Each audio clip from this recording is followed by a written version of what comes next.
curve, but hopefully it's gonna go well. So, well, I should still say what I am wearing, and that is a sweater that doesn't really have a name. I've kind of winged it. I think that's how you say it in English. I've used the pattern of the Late Summer Wrap by Pernille Larsen as a guide for the shoulder construction, and I've adapted it to my gauge and what I wanted to make a v-neck sweater. And I've used Holzgarn Super Soft and Holzgarn Titicaca to do that. To make this sweater.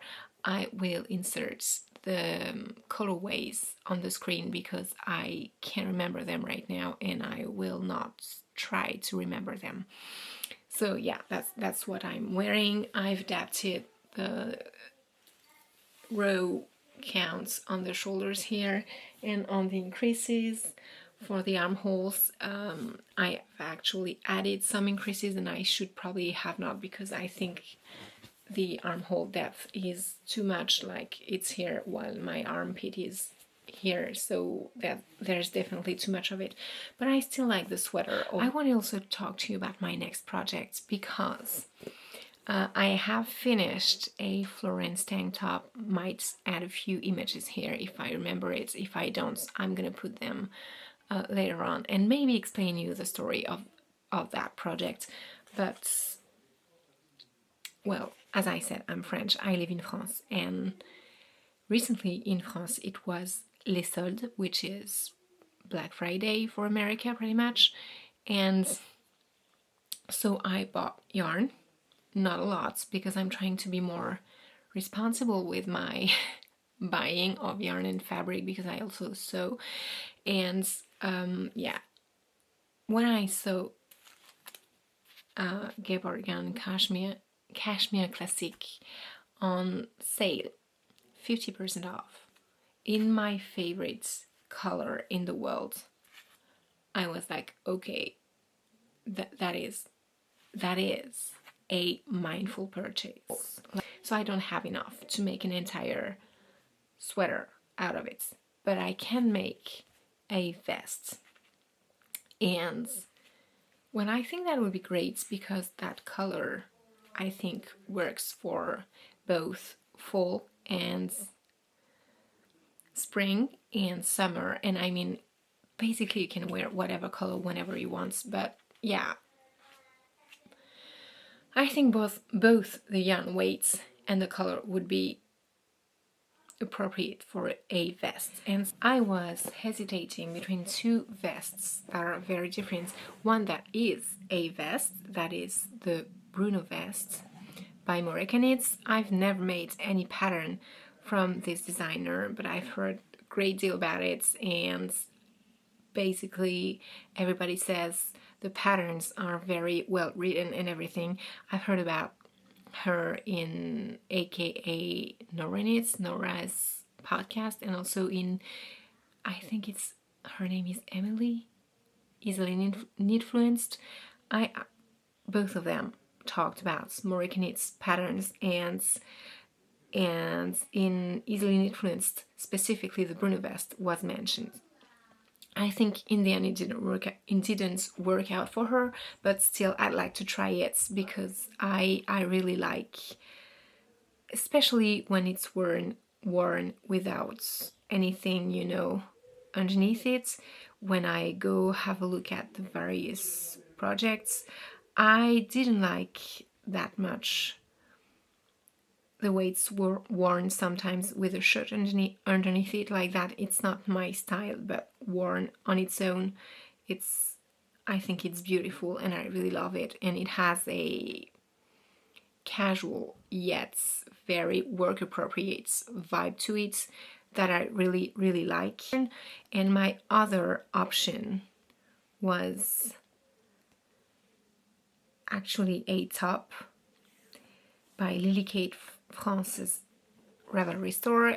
It's the Winnie top, and I mean, it is less casual, a little bit more refined, a little bit more classy, but it still has this kind of drop shoulder. I don't know.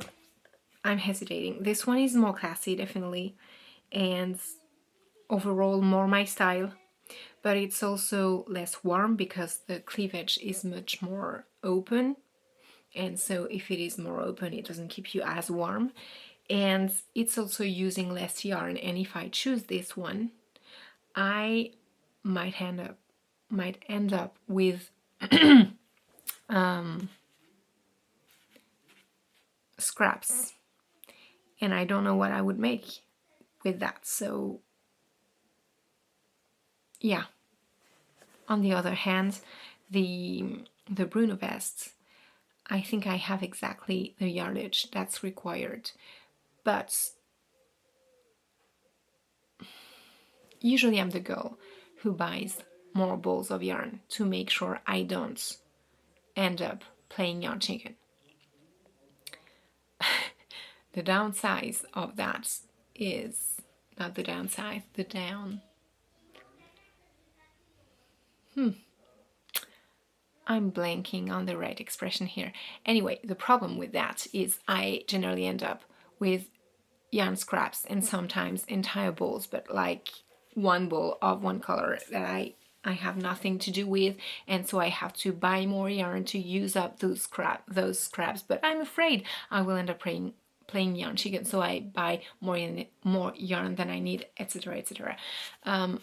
This one, I have exactly what I need for the Bruno vests, and I'm like, what if I make the Bruno vests, but I don't have enough yarn?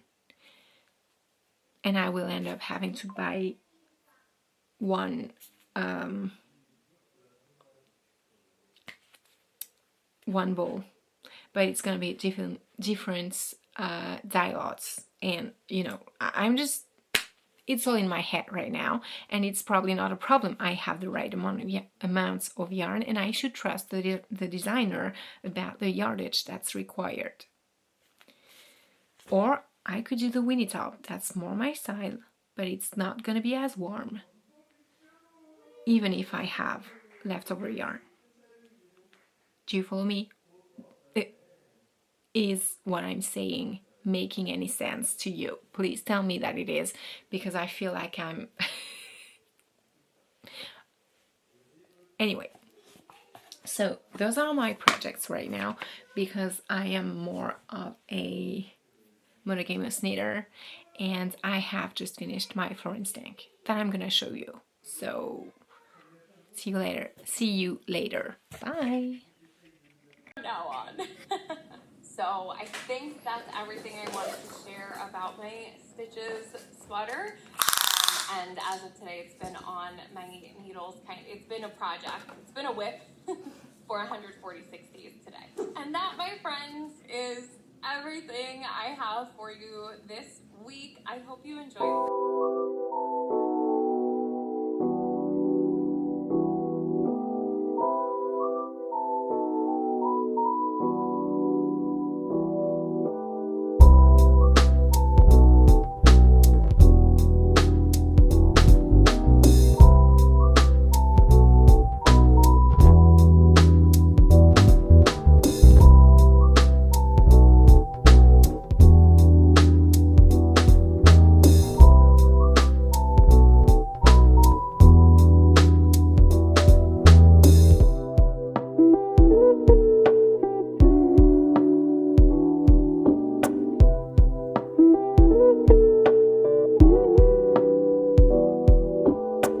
So I have made a swatch and I have blocked it, and so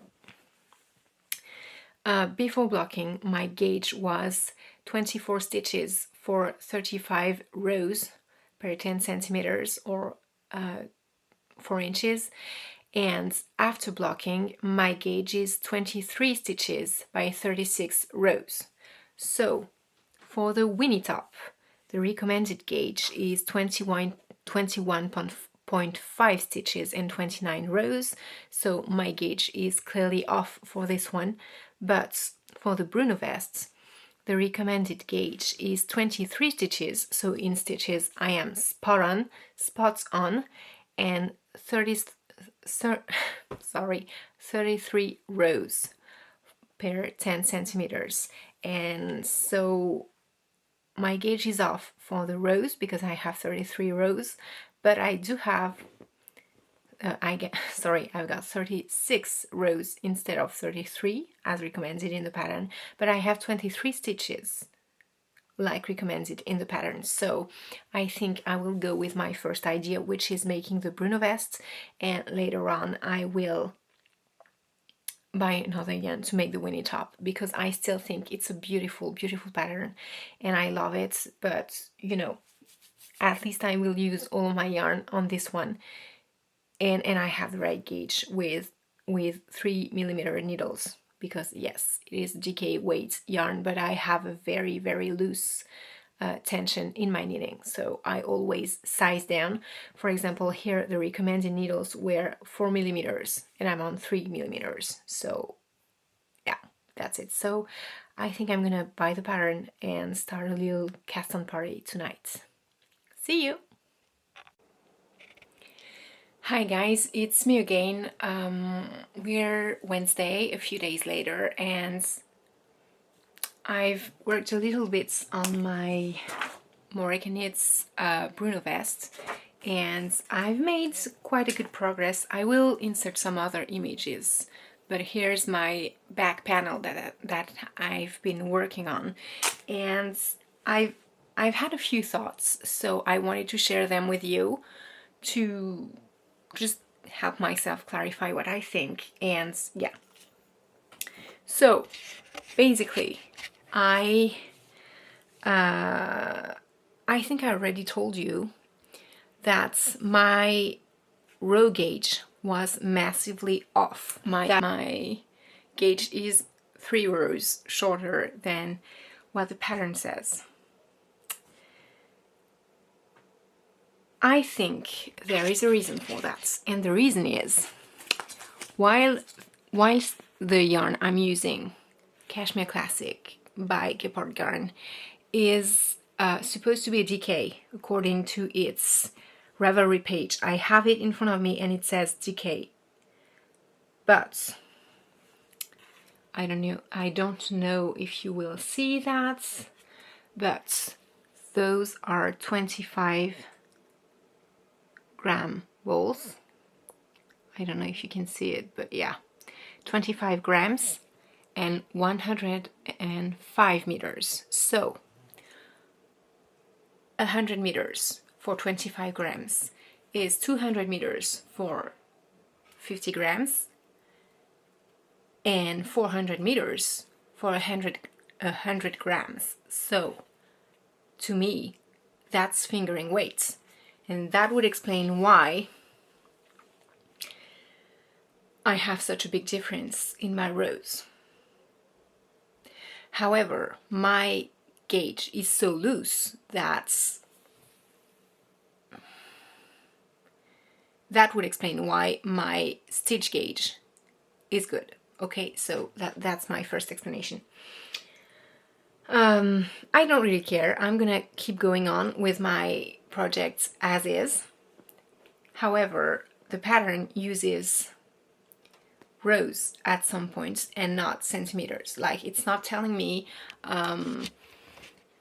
you should knit this until you reach such length. It tells me row 1 knits, row 2 purl, repeat those 2 rows X amount of times.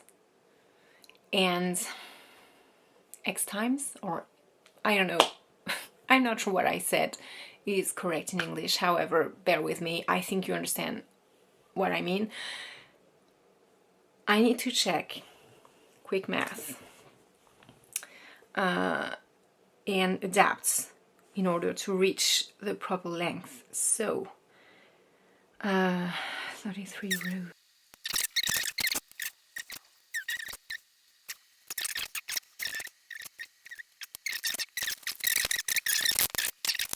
Doing that one-handed is not super duper practical, but hey, who cares?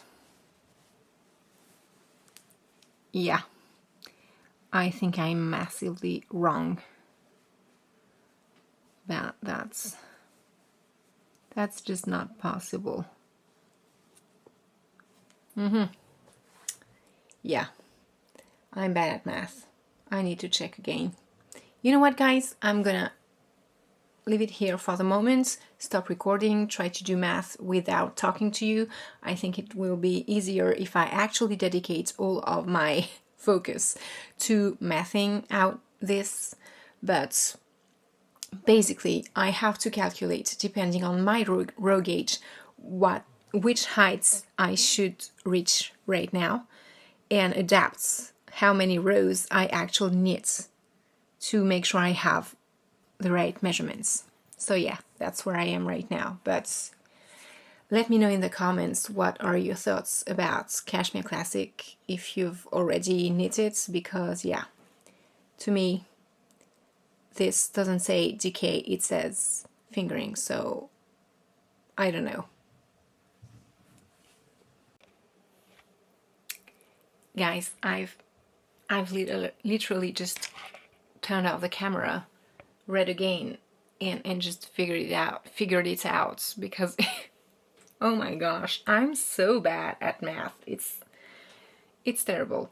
Anyway, so the amount of rows that the pattern tells me to do at this in this step is very close to the number of rows for the gauge. I don't want to give it to you because it's a paid for pattern, and you know, I'm not disclosing that on the internet, but it's very close to those 33 rows. So I was like, why? Like, I should be close to 10 centimeters and I'm almost double that, so what the heck? And then I realized it says, let me read it out loud for you because that's ridiculously crazy not to understand that. It says, work straight in stockinette stitch. Row 1, right side, knit all stitches. Row 2, wrong side, purl all stitches. Okay, that's easy. Work rows 1 and 2 a total of X times, and I was considering that number of repeats as my total number of rows, but that's not it. That is, like, my total number of rows is double that because there is one right side row and one wrong side row every time. So oh my gosh, but yeah, makes more sense now. Just saying, you know. So yeah, I'm gonna take that into account and do my math. Bye.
Hi. So we are Thursday evening and I have finished the whole back panel step with the increases for the armholes that I've tracked here. I don't know if you can see it, with little stitch markers. I'm trying to be mindful of my row gauge discrepancy between the pattern and my real row gauge.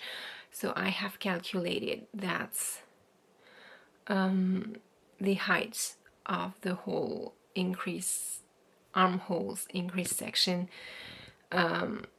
should be